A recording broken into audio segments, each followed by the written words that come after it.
నమస్తే అండి. నేను రత్నపిల్ల. తెలంగాణలో ఒక కొత్త జనసేన రాజకీయ అధ్యాయం మొదలైంది. తెలంగాణ గడ్డపై ఇప్పటివరకు ప్రాంతీయ భావోద్వేగాలని, ప్రాంతీయ విద్వేషాల్ని రెచ్చగొట్టి మాట్లాడారు. అయినా తెలంగాణ ప్రజలు ఏ విధంగా తీర్పునిచ్చారో మనందరం చూసాం. జనసేన పార్టీ తెలంగాణలో తన ఉనికిని స్పష్టంగా తెలియజేసింది. చాలామంది అవమానించేలా మాట్లాడారు. ఇక్కడ మీకు స్థానం లేదు అన్నారు. ఇది మీ ప్రాంతం కాదు అన్నారు.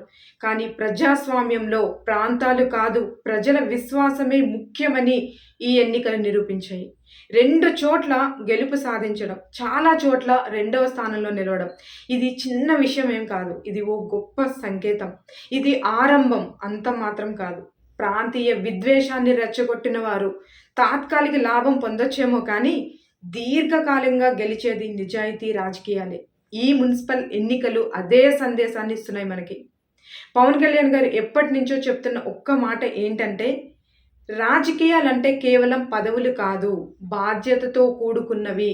ప్రజల జీవితంలో మార్పులు తీసుకురావడం అదే అనే ఆలోచన. ఇప్పుడు తెలంగాణలో కూడా బలంగా వినిపిస్తున్న మాట ఇది. ఇది కేవలం ఎన్నికల ఫలితం కాదు. ఇది ప్రజల స్పందన. ఇంకా రాబోవు రోజుల్లో ప్రజా సమస్యలపై మరింత బలంగా పోరాడుతుంది. గ్రామం నుంచి వార్డు వరకు ప్రజల మధ్య నిలబడుతుంది జనసేన పార్టీ. ఎందుకంటే ప్రజల పక్షాన నిలబడడానికి ముందుకు వెళ్తున్న పార్టీ ఇప్పుడు జనసేన పార్టీ. ఇలా ముందుకెళ్తుంది అని చెప్పడంలో ఏ మాత్రం సందేహించాల్సిన అవసరం లేదు. మాట ఇచ్చిన చోట నిలబడ్డం, సమస్య ఉన్న చోట పరిష్కరించే మార్గాన్ని చూపించడం, ఇదే భవిష్యత్ రాజకీయ దిశ అని చెప్పుకోవచ్చు.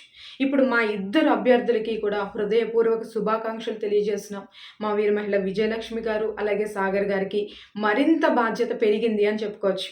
మీరు పొందిన ఓట్లు కేవలం సంఖ్యలాగా చూడొద్దు. అది మీ మీద పెట్టుకున్న నమ్మకం. సో, ఆ నమ్మకాన్ని మరింత బలపరచండి. ప్రజల మధ్య ఉంటండి. అలాగే ప్రజల గొంతుకగా మీరు మారాలి. ఈరోజు రెండో స్థానమే ఉండొచ్చు. రేపు ఖచ్చితంగా మొదటి స్థానంలో కూడా ఉండబోతుంది అన్న ఒక ఉత్సాహంతో ముందుకెళ్లాల్సిన అవసరం ఉంది. సో, ప్రజల్లో విశ్వాసం పెరుగుతుంది. ఇది ప్రారంభంలానే మనం చూడాలి. ఈ ప్రయాణం చాలా పెద్దది. ఒడిదుడుకులతో కూడిన ప్రయాణం. సో, భవిష్యత్తులో ఖచ్చితంగా ముందుకెళ్తుంది. వెళ్ళాలి. దానికోసం ప్రతి ఒక్కళ్ళు కృషి చేయాలని కోరుకుంటున్నాం. జై జనసేన, జై తెలంగాణ.